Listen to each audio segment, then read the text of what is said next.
Hi everyone, it's Jolly here.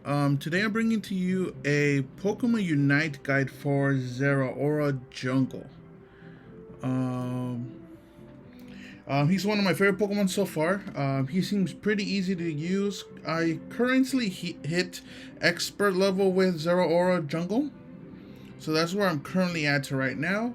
And I kind of just wanted to talk about his current build and his gank path and like his jungle clear and all of that. So first off, let's check out his moves. Cool. So Zeraora has a couple of moves, right? He starts with his basic attacks, his agility, and his slash. I like starting out slash first, just because I get the first camp pretty easily, and I don't need the agility till after to dash and all that. Because the Lily Pub, it's pretty easy to just beat with slash. But the move choices after agility, I definitely prefer Spark. Um, I like the fact that he gets to restore my HP if I perform a basic attack. So getting that is really good, especially if you want to have some sustain. I like that. I know a lot of people prefer to go through the Volt Switch move, but I personally prefer Spark, especially because for my second move, right? I kind of I go for wild charge instead of discharge. Discharge is good to decrease movement speed from your opponents and all of that, and it is an AOE. But I like wild charge more for like when you're chasing opponents or you're trying to fight like 3v1s. This helps you evade some attacks, and it's just a really good combo with this. It's a really good combo with Spark. You're just do so much more damage. I find myself being able um, to just 3v1 sometimes, especially as jungle. You kind of just get like a level lead. So you have the level lead. You definitely want to use that to your advantage and just gank your laners or gank for your laners, right?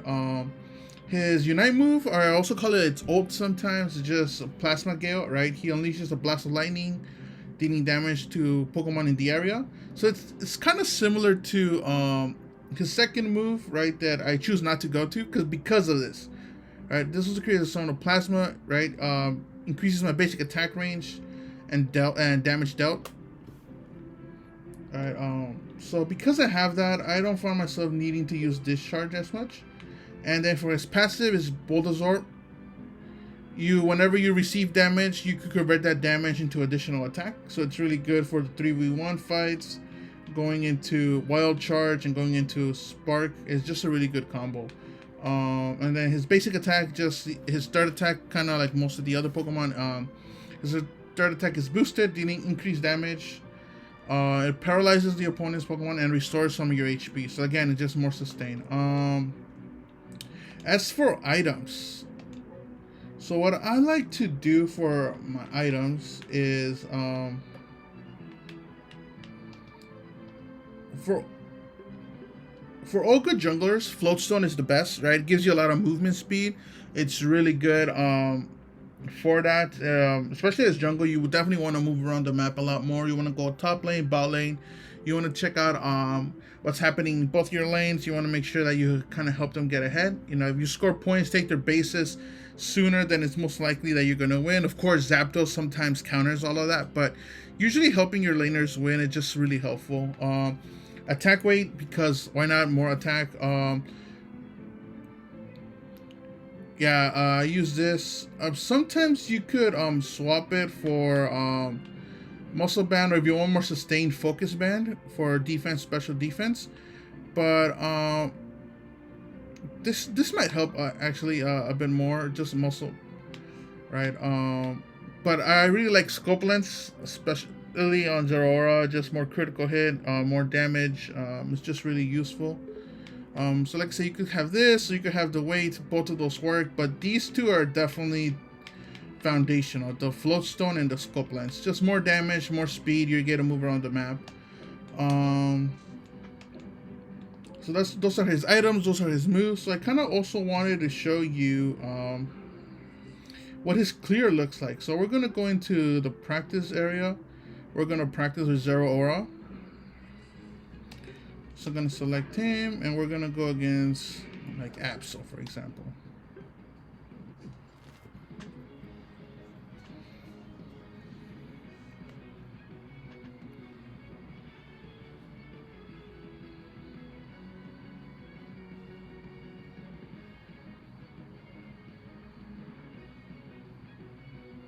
I'm just, I don't know why it's taking a while to load. It's just practice.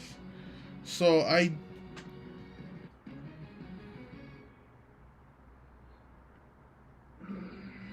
So ideally, usually the higher you go in rank, usually your teammates will help you take these A-pumps. Ideally, you just want to save these for your jungle, right?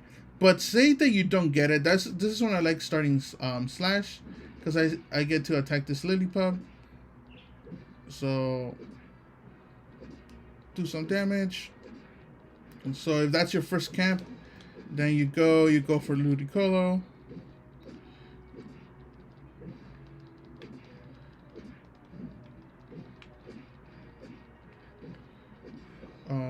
After Ludicolo, you come here to the Buffalo.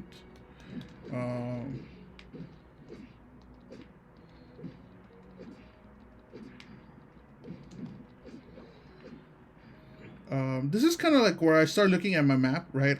So I press L, go top side, so my controls are sensitivity, like high sensitivity, and my bot side to see if there's any gank potential, depending on what's happening in the lanes. Like say, the opponents are pushed up, or my laners are pushed up, or you look for if you have any form of CC. Usually there's some form of CC in any lanes. You kind of want to go there first.